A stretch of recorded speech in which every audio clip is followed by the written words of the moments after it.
Hello. मैं doctor Pratibha Singh, assistant professor, department of sociology in DBS college. आज मैं BA fourth semester के एक टॉपिक विचलन के बारे में आपको बताऊंगी। विचलन प्रत्येक समाज स्थायी एवं गत्यात्मक दोनों ही रूपों में प्रकट करता है।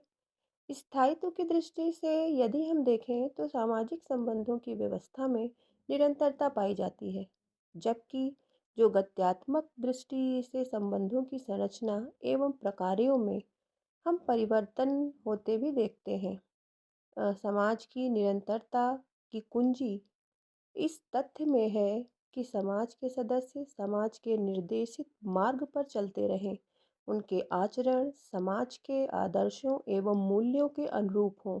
यदि वे ऐसा ही व्यवहार करते हैं तो उनके व्यवहार को सामाजिक अनुपालन अथवा अनुरूपता कहा जाएगा।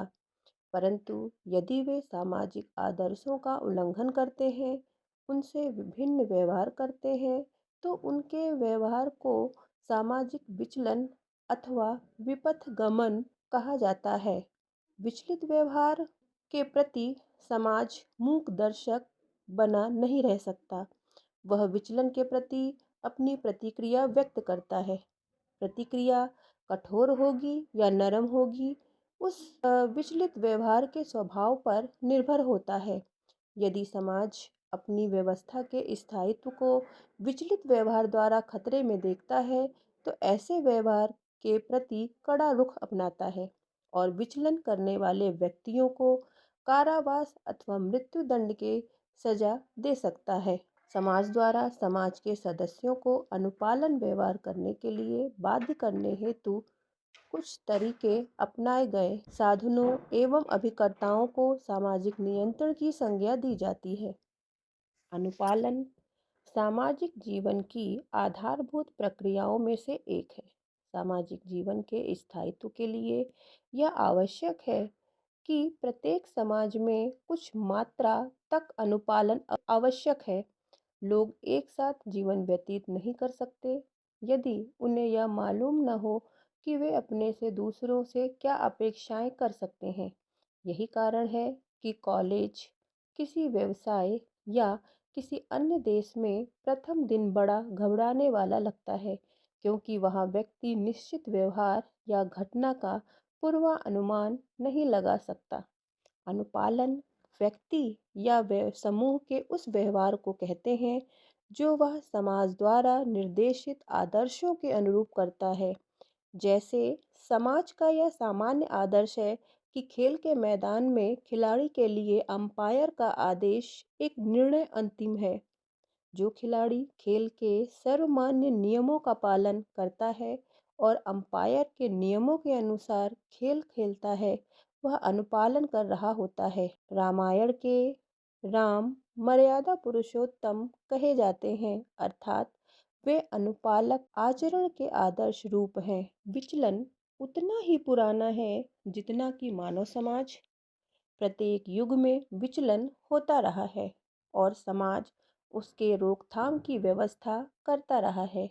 इस व्यवस्था के होते हुए भी यदि किसी ने विचलन किया तो समाज ने उसे दंडित भी किया है। विचलन की विशेषताएं। विचलन जो है, इसके अंतर्गत पहली विशेषता है अर्थ की व्यापकता।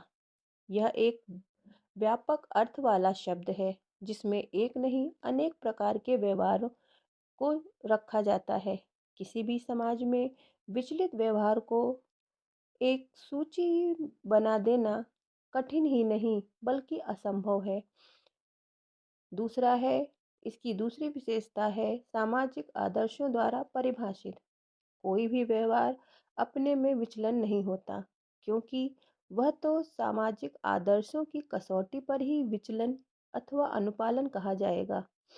जैसे सिपाही भी दंगाइयों पर गोली चलाता है और उससे मानव वध भी होता है, परंतु उसे हत्या करने का अपराधी नहीं माना जा सकता।